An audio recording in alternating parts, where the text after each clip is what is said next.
Estão me ouvindo bem? Sim. Meu nome é Jennifer Santana, eu moro no Brasil, São Paulo. Eu não estou acostumada a fazer apresentação, acabou. Hoje eu vou trazer uma ministração, algo que Deus colocou no meu coração. E foi realmente algo que Deus colocou no meu coração, porque pela minha vontade eu não estaria trazendo essa mensagem. Essa semana eu fui muito confrontada por ela. Eu sempre falo, Jesus, eu não quero pregar algo que eu não viva. E tá difícil até para mim acreditar nessa ilustração. Eu falei, me deixa pregar outra, mas não, foi essa. E o título dessa ministração é Se Posicione Enquanto Espera. E antes de eu ler o versículo rema dessa ministração, se posicionar enquanto espera é uma coisa que nós fazemos automaticamente. É aquela posição que nós buscamos ter para que na nossa limitação, na nossa mente, nós vamos nos confortar falando o seguinte: Deus vai achar graça em mim, porque eu estou esperando, mas eu estou fazendo a vontade dele. Qual que é o problema e o que foi que me confrontou essa semana? Porque parece que quando nós estamos fazendo tudo certo para alcançar, para dar aquela ajudinha para que Deus nos entregue mais rápido, parece que o mundo inteiro se volta contra nós. E aí você fica com aquele sentimento: peraí, o que eu estou fazendo de errado? Eu não estou fazendo certo, eu não estou esperando em Deus, eu não estou fazendo a vontade de Deus. Então, por que parece que tudo vai dar errado ao invés de ter aquela sensação, não, eu estou esperando, mas Deus vai se lembrar de mim e em breve eu vou receber. E o texto Rema, eu não vou pedir para abrir, mas eu vou informar que é em Lucas 15, o versículo 8 e 9, a parábola da moeda perdida, que começa assim: ou ainda, qual a mulher que, possuindo 10 dracmas e perdendo uma delas, não acende uma candeia, varre a casa e procura diligentemente até encontrá-la? E tendo achado, reúne suas amigas e vizinhas e proclama: Alegrai-vos comigo, porque agora achei a dracma que tinha perdido. E antes de começar a falar qual é o posicionamento que nós devemos ter enquanto espera, eu vou trazer aqui uma pergunta que, por mais que ela possa ser assim um pouco confrontante, ela já me consolou em diversas situações. Antes de você se posicionar enquanto você espera, o que você está vivendo realmente é uma espera? E eu vou colocar isso em contexto. Certa vez eu fui orar por uma senhora, já tinha um pouquinho de idade, e ela falou: Menina, ora por mim porque eu quero casar. Mas eu não quero casar de qualquer jeito. Eu quero casar com um homem bom, um homem que trabalha. Só que eu quero casar com um homem que seja homem, aquele homem que faz tudo, aquele homem que manda. Tá bom, é um bom pedido. Só que aí ela continuou. Só que eu quero que ele mande e que ele faça todas as minhas vontades. Aí eu fiquei um tempo em silêncio e eu não consegui começar a oração. E eu falei, moça, como é que você vai ter um homem que manda se ele vai fazer todas as suas vontades? Não está encaixando um negócio desse. Ou ele vai fazer todas as suas vontades, ou ele vai mandar. Os dois não tem como. E muitas vezes, inclusive eu falo por mim mesma, muitas vezes nós estamos esperando que Deus faça uma coisa, mas aquilo que nós estamos pedindo para Deus não entra dentro daquilo que nós realmente queremos. Não adianta, eu amei a expedição que foi feita que os astronautas chegaram ontem, que foi a volta pela Lua. Eu gosto muito de astronomia, eu gosto muito de ciência. É uma coisa assim, fala, Jennifer, você tem vontade de ir para Marte? Cara, eu posso até ter, eu acho uma coisa assim legal. Eu acho que eu não iria, não teria coragem. Mas eu não vou orar para Deus, eu não vou esperar isso. Porque eu já tenho 38 anos, eu não tenho nenhum tipo de engenharia ou faculdade que seria possível enviar para lá. Então, assim, é uma coisa que não encaixa dentro das minhas possibilidades. E aí você fala, mas para Deus nada é impossível. Eu concordo plenamente. Mas muitas vezes você está esperando em Deus uma coisa que vai completamente contra aquilo que você está buscando e está orando a vida inteira para ser. Então, antes de você parar para se posicionar, reveja se o motivo da sua espera realmente é uma coisa que está no seu coração, muitas vezes por orgulho, por ego, ou se é algo que de fato tem a ver com os planos de Deus e com os seus planos. E dada essa introdução, nós vamos para o primeiro ponto de posicionamento. A palavra no versículo 8, ela fala o seguinte: acende a candeia. A espera, ela precisa ser um momento de proximidade com Deus. Mas imagine o seguinte: é de noite, eu estou numa rua escura e eu acendo uma candeia. Todo mundo vai me ver, porque eu estou destoando do ambiente. Eu vou estar diferente do ambiente. E quando ela fala acende a sua candeia, você não vai estar só tendo ali uma proximidade com Deus. Você vai estar sendo visualizada por todo mundo. Então, no momento de espera, as pessoas vão estar te observando. E isso é algo proposital. Deus ele faz isso para que você possa ter testemunhos, para que o testemunho não seja uma historinha, um conto de fada, uma utopia. Não, tem testemunhas. O testemunho é o ato de testemunhar. Então, tem pessoas que estão vendo essa situação.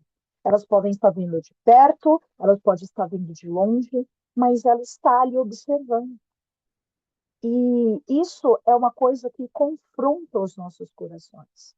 Porque quem quer que outras pessoas vejam que eu estou desesperada? Quem quer que outras pessoas vejam que eu estou triste? Quem quer que outras pessoas vejam que eu estou querendo desistir? Nós não queremos essa exposição em momento difícil. Nós queremos a exposição no momento de glória. Olha, Deus me honrou. Eu quero que todo mundo saiba. E essa exposição, ela precisa ser como a vida de Daniel. Foi dada uma ordem. Ninguém pode adorar nenhum outro Deus que não seja o Nabucodonosor. Mas Daniel falou: não, as pessoas só verão que eu fui salvo por Deus, que o Deus de Israel é um Deus que livra, se elas verem que eu sou a pessoa que, mesmo com o mundo falando, você não pode adorar Deus, eu estou adorando. Isso é acender a candeia. Acendi a candeia, espera com proximidade. Cuidado com a inveja, e eu não vou falar com inveja do outro, eu vou falar com a tua inveja. E antes de falar, eu vou falar que existe inveja e existe invejoso. Cara, a inveja é uma emoção humana. Da mesma forma que você sente tristeza, da mesma forma que você sente alegria, você sente inveja. E não tem como. Você está orando a Deus. Deus, eu estou querendo, sei lá, R$ 1.000 para fazer uma viagem. E eu estou orando, eu estou buscando, eu estou esperando, eu estou querendo aquilo de Deus. E aí todo mundo que está sendo à sua volta ganha R$ 1.000 milagrosamente de Deus e você não ganha.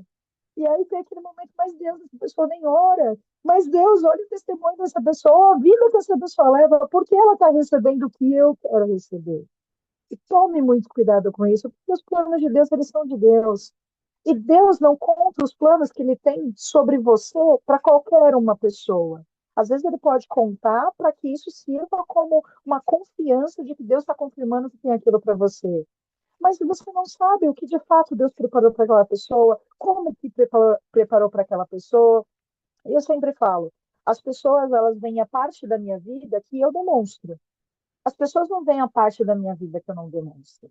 As pessoas podem estar me vendo pregando aqui hoje, mas elas não viram o quanto que eu chorei durante a semana. E isso é uma coisa que é comum a todo mundo. Eu estava, inclusive, conversando com uma pastora amiga minha no começo do ano, a gente saiu para almoçar, que estávamos de férias, e eu falei, pastora, eu tomo remédio para dormir, eu tomo remédio para acordar, eu tenho que fazer a mesma coisa 3 vezes para conseguir ter algum resultado, e tudo isso é muito fácil para as outras pessoas. Mas aí eu consigo um resultadinho e tem gente que tem inveja de mim. Eu falo, como que essa pessoa pode ter inveja de mim? Quanto que a minha vida é difícil e essa pessoa tem inveja de mim? Então, tome cuidado, porque isso vai ser algo que vai te derrubar. Isso é algo que vai muitas vezes te paralisar. Você vai ficar tão incomodado com a vitória do outro naquilo que você achava que deveria ser seu, que você vai muitas vezes, se você não se policiar, não dominar a sua mente, não controlar as suas emoções, perder a bênção que Deus tem para você, que é muito maior do que aquela recebeu, porque você simplesmente preferiu olhar o que o outro recebeu, em vez de confiar naquilo que Deus ele tem para você. E tem aquele texto de Jeremias, que Deus tem planos maiores e melhores, e nós gostamos demais desse texto. Só que esse texto ele também fala que os planos de Deus são maiores e melhores. Não é os seus planos são maiores e melhores. E é muito difícil a gente esperar aquilo que Deus tem para a gente. Geralmente a gente espera aquilo que nós queremos e achamos que Deus vai nos conceder. E isso tem que ser algo muito delicado, tem que ser algo muito cuidadoso. Pergunta para mim, Jennifer, você tem vontade de morar fora do Brasil? Ainda não tenho. Ainda não tem. Aconteceram algumas coisas no Brasil esse ano que eu falei, Jesus, eu acho que vou ter que procurar um outro país para morar. Mas eu ainda não tenho. Porque tudo aquilo que eu pedi para Deus durante a minha adolescência, durante a minha juventude, em questão profissional, em questão de estudo, Deus me concedeu. Eu não precisei sair daqui para conseguir isso. Então fala, não era um desejo do meu coração. Eu vou passar a minha vida inteira no Brasil? Eu não sei. Porque como eu entrego a minha vida, o meu ministério, minha profissão, todas as minhas amizades a Deus, Deus pode me colocar em lugares que no momento, agora, não é uma espera minha. Então, quando você fala do cuidado, do acender a candeia, é a luz da candeia, é a luz que é Cristo Jesus estando sobre a sua vida. E você tem que estar disposta a entender que muitas vezes isso significa que não vai ser feita a sua vontade, vai ser feita a vontade de Deus. E se isso te conforta, porque a mim conforta muito, é muito melhor eu viver a vontade de Deus para a minha vida do que minha própria vontade. Porque eu, Jennifer, sou uma pessoa que eu consigo me arrepender muitas vezes daquilo que eu faço ao longo do dia. Então, aquele sentimento de que minha vida está nas mãos de Deus, não vai ser feita a minha vontade 100%, porque Deus é aquele marido que ele vai mandar em mim. E se ele vai mandar em mim, ele não vai fazer tudo o que eu quero, mas ele vai mandar em mim porque ele é um Deus provedor, porque ele é um Deus protetor, porque ele é meu amigo, porque ele é meu companheiro. Então, aquilo que ele vai ter de domínio sobre a minha vida sempre vai ser bom, porque vai ser feito com amor. E não é um amor humano, não é um amor de homem, de mulher, não é um amor de amigas, é o amor de Cristo, aquele que é o noivo perfeito, que não há melhor. E o segundo passo, ela varreu a casa. E esse é o ponto mais difícil. Eu acho que aqui tem bastante mulheres, e mulheres com certeza sabem do que eu estou falando. Chega aquele dia, aquele final de semana, aquele feriado que você fala, eu vou fazer uma faxina dentro de casa. E quando você fala, eu vou fazer uma faxina dentro de casa, eu vou tirar os móveis de lugar, eu vou afastar tudo, eu vou tacar água, eu vou fazer dessa forma. E quando a parábola fala que ela varre a casa inteira, não foi aquela varrida diária que você simplesmente passa aquela vassourinha para não deixar juntar pó, para não estar sujo. Quando eu fui na Alemanha, a Alemanha não tinha vassoura, eu achei isso incrível, tinha aspirador de pó. Então, eu acho que quem estiver morando fora do Brasil seria o aspirador de pó. E você precisa fazer essa movimentação. Só que qual que é o interessante dessa movimentação? Quando você tira um móvel do lugar, ele nunca vai voltar da mesma forma. Primeiro, que ele vai voltar mais limpo, porque você tirou para fazer uma limpeza. E essa limpeza, muitas vezes, você vai jogar coisas fora. E durante o momento de espera, é momento de tirar coisas. Quando Deus ele vai te dar um presente, muitas vezes o presente é grande. Quando o povo de Israel estava ali no deserto e foi dada a ordem, alargue as suas tendas, porque o que Deus vai nos dar vai transbordar, você precisa de espaço.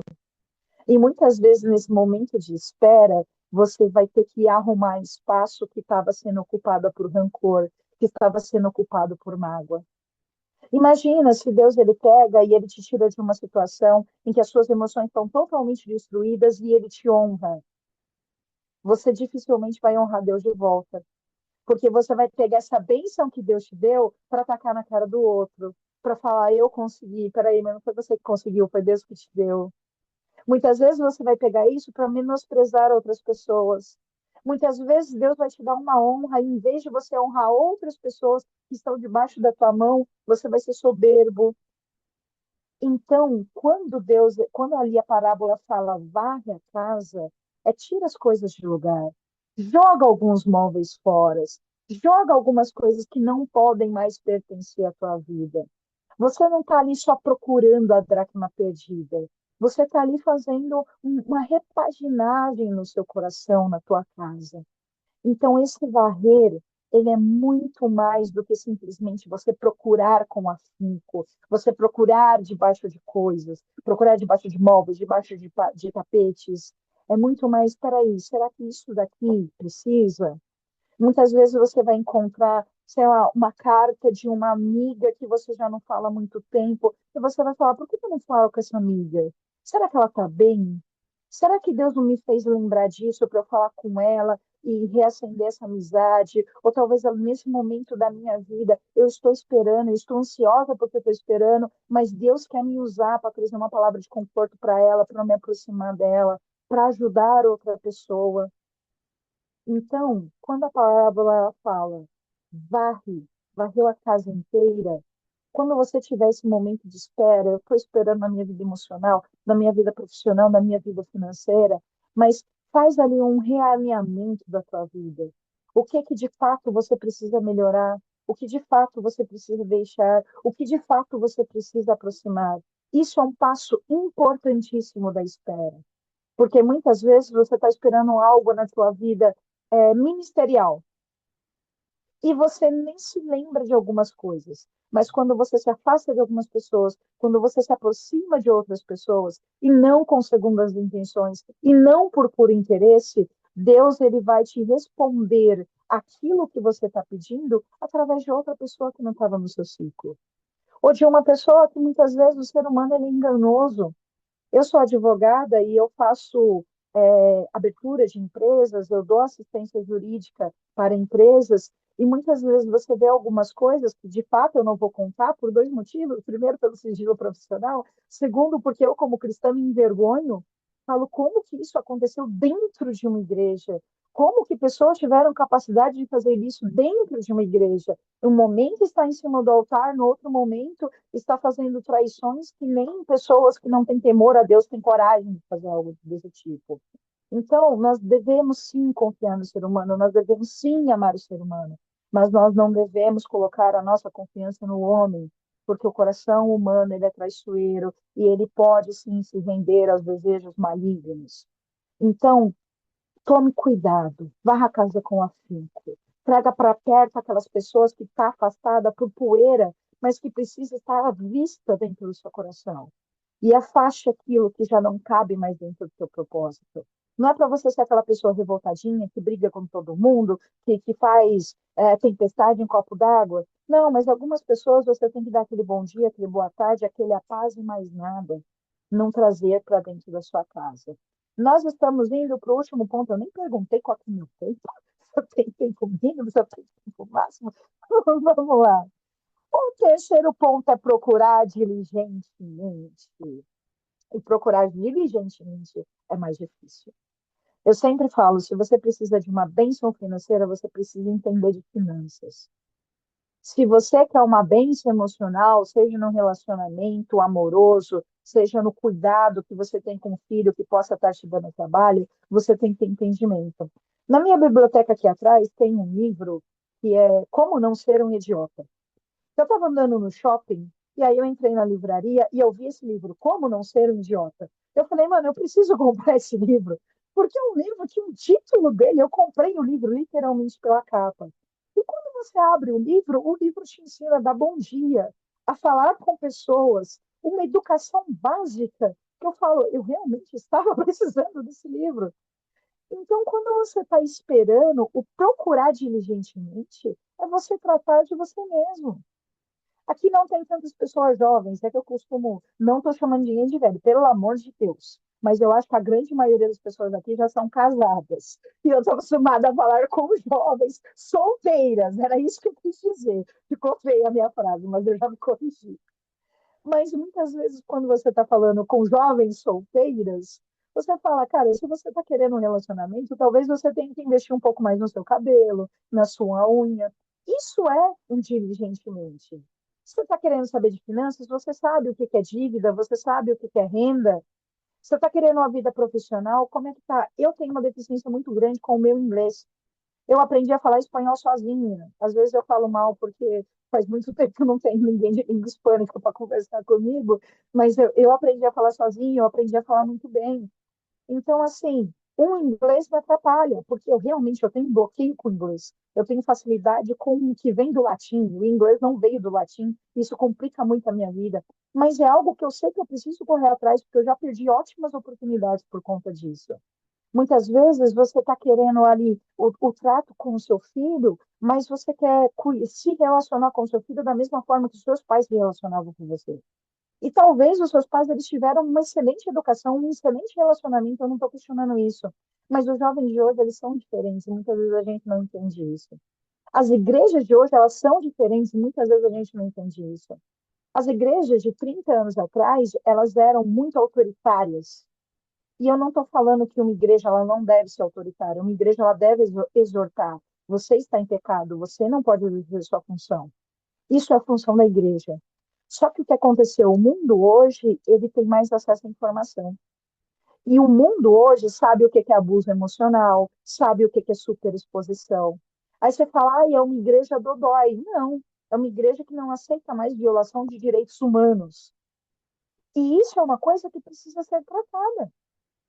Ah, mas antigamente Paulo brigava com Pedro, cara, e antigamente se funcionava de forma diferente. Hoje uma igreja ela pode sim ser uma igreja que exorta, mas de uma forma saudável. Você já não vai mais chegar no púlpito e falar, ô Joãozinho, você foi pego em pecado e agora não deve mais entrar na igreja. Você vai chamar ele numa sala, você vai tratar aquela pessoa, você vai tirar ela de funções e avisar a pessoa corretamente e você não vai perder porque nós não estamos aqui para falar, Joãozinho, você pode participar dessa igreja ou você não pode participar dessa igreja. Nós estamos aqui para falar, olha, até quem pecou, Pedro negou Jesus, mas ainda assim ele estava lá como um dos fundadores da igreja, porque ele foi perdoado por Deus. E Judas? Judas ele não tentou perdão. Ele sentiu remorso, resolveu do jeito dele e não teve salvação. Não dá para nós salvarmos todos, mas a nossa função como igreja é salvar todos quanto nós conseguimos. Tem situações que fogem do nosso controle, e aceitar isso faz parte da espera. Tem situações que falam, olha, eu não quero tirar essa pessoa da minha vida enquanto eu espero, mas Deus vai lá e arranca. E cabe a você suportar isso, entender isso, superar isso. Isso faz parte de buscar diligentemente. E eu até coloquei aqui uma definição do ChatGPT. Diligentemente requer uma atuação ativa. É o tema da nossa ministração. Eu estou me posicionando enquanto eu espero. Se eu estou buscando diligentemente, eu não estou buscando trancada num quarto chorando e orando 24 horas por dia. Eu estou ativa, eu estou esperando, mas eu estou na igreja, eu estou esperando, mas eu estou seguindo com as coisas importantes da minha vida em oração, mas eu não estou parada, eu estou posicionada, eu estou ativa.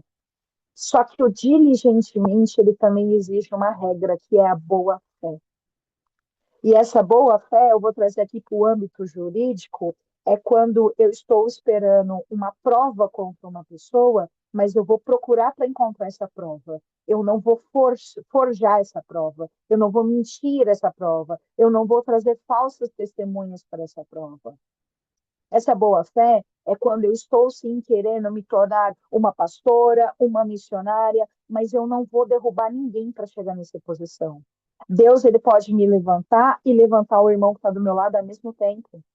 E não tem por que nós ficarmos nessa competição. Quem é maior, quem é menor, não é. Uma das coisas que eu sempre falo, a pergunta, inclusive a Jaqueline perguntou, Jennifer, o que que você é? Você é missionária? Eu falei, não, porque eu fujo da missão todos os dias. Você é pastora? Não. E, gente, já teve igrejas que falou, vem para minha igreja que eu te unjo pastora. Foi aí que eu não fui para a igreja mesmo. Eu fui para outra, para não ser. Sim, Deus ele me usa em profecia, mas eu dificilmente abro minha boca para falar eu sou profeta só quando Deus manda. Porque nós temos uma visão que aquele profeta é aquela pessoa que chega e fala, Deus falou. Não, o profeta é aquela pessoa que você não quer falar e Deus vai lá e fala. E aqui tem uma coisa que eu quero muito trazer, porque eu acho que isso é fundamental para você fazer a vontade de Deus. Toma cuidado com o que você vai fazer quando você não pode resolver. Toma cuidado com o que você vai fazer quando você não pode resolver. Eu já fui ministrar em igrejas que Deus depois falou plenamente, fulano de tal está em pecado de adultério. E eu não falei para a pessoa. Aí você fala, nossa, mas você está negando o chamado, você está calando a boca quando Deus está mandando falar. Não, porque eu não era líder naquela igreja, eu não iria cuidar desse casal. Eu esperei terminar a situação, peguei o nome da pessoa que era, falei com o pastor em outra situação, não naquele momento, e falei, Deus me disse tal, tal, tal coisa sobre isso, isso e isso. E nessa situação que aconteceu isso especificamente, eu escutei uma frase que foi bem interessante. Foi, nossa, a sua ministração ela não foi tão boa, mas eu achei que você teve tanta sabedoria em me contar isso em apartado e não expor a pessoa, que eu vou te chamar para pregar mais vezes. Nossa, tá bom, fico feliz com isso. Porque realmente é uma situação. Às vezes você está ministrando, eu ministro muito para jovens, e aí você vai chegar para um jovem e você vai falar na frente da igreja inteira. Deus tá me avisando que ele viu o abuso que você sofreu, que ele vai te curar. Gente, não vai. Você está expondo as pessoas na frente de um monte de pessoas que ela não conhece. Como é que vai exigir cura num ambiente como esse? Então, você ter essa boa fé, essa atuação ativa, Deus ele quer te usar com profecia. Mas antes de te usar com profecia, ele vai te usar com sabedoria. Sabedoria é um dom que você adquire de Deus, mas que a prática também leva a ela. Existem dons que nós nascemos com eles, existem dons que nós buscamos por eles. E isso deve ser algo que é buscado com diligência. A bênção que eu quero é emocional. Eu preciso cuidar das minhas emoções. Eu preciso buscar os dons de Deus que trata da emoção. Eu preciso usar o fruto do Espírito como a bondade, a benignidade, o amor ao próximo. Por quê? Porque Deus ele não vai me dar em cima de mim um problema disfarçado de bênção. Deus não vai me dar, olha, eu estou buscando um carro.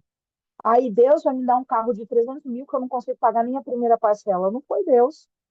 Foi as suas emoções, foi a sua ansiedade, foi a sua falta de sabedoria. Deus ele vai me dar aquilo que tem a diligência. Eu estou buscando insistentemente. E buscar insistentemente é lembrar de dois versículos. Deus não vai dar cobra para o filho que pede o ovo. Deus não vai dar pedra para quem pede pão. Só que nós buscamos isso como uma forma de barganha para conseguir de Deus mais rápido, mas nós menosprezando aquilo dali. Peraí, Deus não vai me dar cobra. Eu estou pedindo para Deus um ovo, mas esse ovo que eu estou pedindo tem uma cobrinha dentro. E eu estou pedindo isso. Deus ele não vai me dar. Ah, mas eu estou orando errado? Não. Deus simplesmente não vai te dar.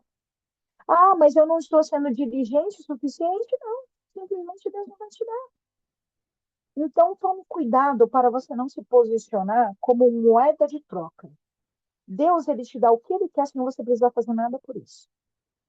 Mas muitas vezes você precisa estar na postura certa, do jeito certo, com a intenção certa, para receber aquilo que Deus quer te dar e vai te dar. Mas ele vai te dar quando você estiver preparado.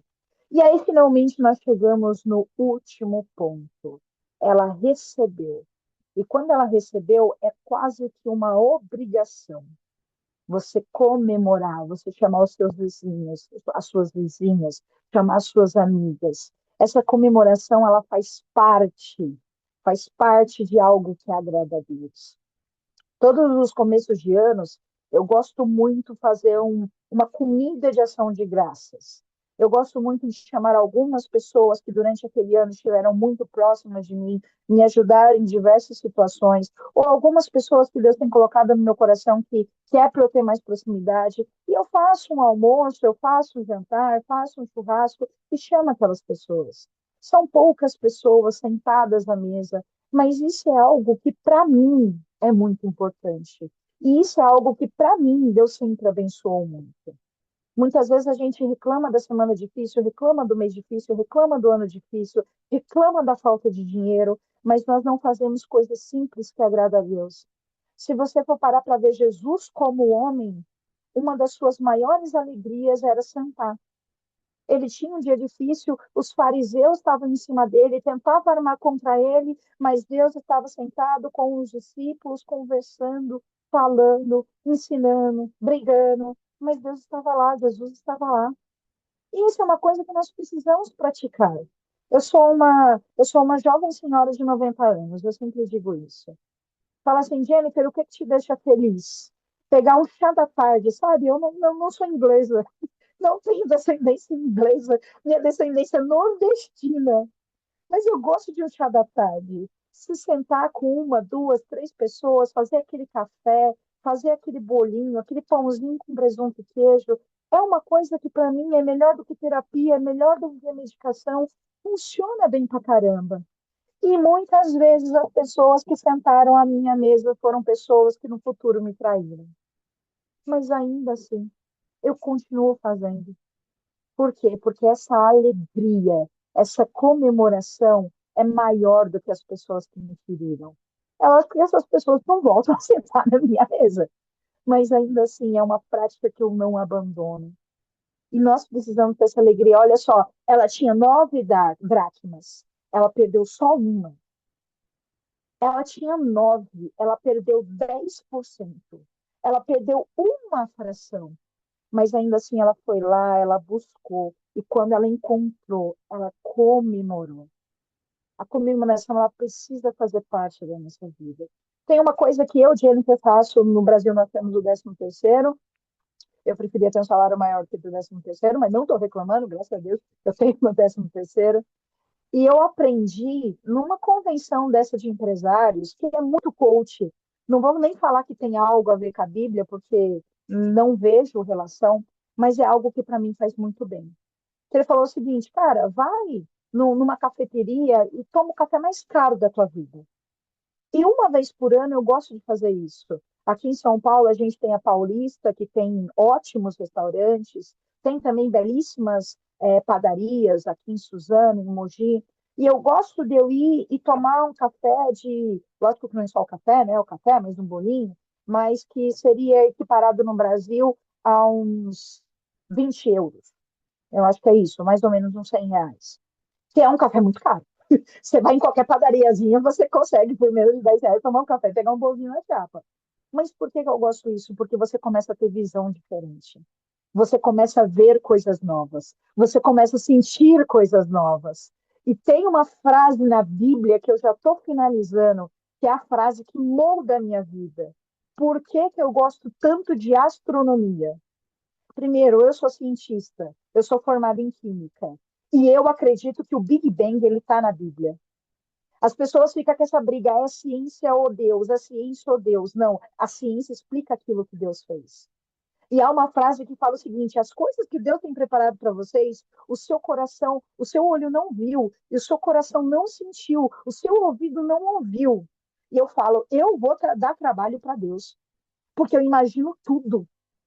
Tem uma coisa chamada inteligência artificial que fala agora sim, a minha dificultação, o meu desejo de dificultar a vida de Deus vai ser maior ainda. Porque quando eu tinha meus 15, 20 anos, eu começava a ver coisas na Bíblia e eu começava a digitar, eu vi umas montanhas pelo Google que ficava ali na Escócia, algumas situações, alguns cenários que remetiam aquilo dali. Hoje eu pego frases inteiras da Bíblia, eu coloco no chat GPT e eu falo, cria uma imagem conforme está sendo descrita aqui. Eu criei aquela imagem dos muros de jaspis. Eu vou ver ainda se eu tenho essa imagem, depois eu posso até colocar no grupo, enviar para a Jaqueline. E você começa a olhar aquilo dali e fala, nossa, é muito melhor do que a minha mente imaginou. E muitas vezes nós estamos querendo coisas de Deus, mas nós estamos ficando afastados na nossa mente, no nosso ouvido, no nosso coração. Cara, você quer ser uma missionária muito grande? Começa a andar com gente que tem visão de missão. E olha, missão não é fácil.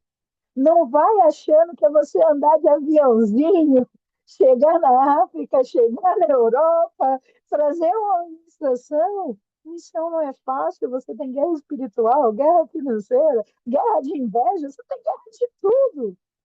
Missão não é fácil. E se tem uma coisa que é mais difícil do que a missão, é você tirar uma pessoa do inferno e colocar ela na eternidade. Porque sim, nós temos autorização e nós temos autoridade para fazer isso. Você acha que é muito lindo vir aqui pregar para jovens e 30 entregarem a vida para Jesus. Só que você não vê a guerra que é para me impedir que eu suba para pregar isso. E você não sabe o inferno que se levanta contra mim para me derrubar para que nunca mais eu faça isso. Então você precisa começar a ter esse tipo de visão. Você quer ter um bom casamento, você quer casar com uma pessoa que está dentro daquilo que Deus tem preparado, mas você tem que ser uma esposa que está preparada para esse tipo de relacionamento. Não tem como você tirar a paz do seu marido e querer que ele seja um bom pastor, porque como é que ele vai pregar ou como é que ele vai pastorear se ele não tem paz dentro de casa? E isso são coisas difíceis de nós escutarmos. Nós queremos o quê? A celebração. Nós não queremos acender a candeia, nós não queremos varrer a casa, nós não queremos ser diligentes. E agora eu finalizo com a última parte. Esperar em Deus nunca é perca de tempo. Esperar de Deus nunca é desperdício de nada. Ai, mas eu esperei e Deus falou que eu não vou ter. Mas enquanto você esperou, você se preparou. Enquanto você esperou, você falou: olha, a visão que eu estava esperando é pequena demais. Deus, pode deixar essa para lá, agora eu quero essa. Espera em Deus, nunca é desperdício de nada, de absolutamente nada.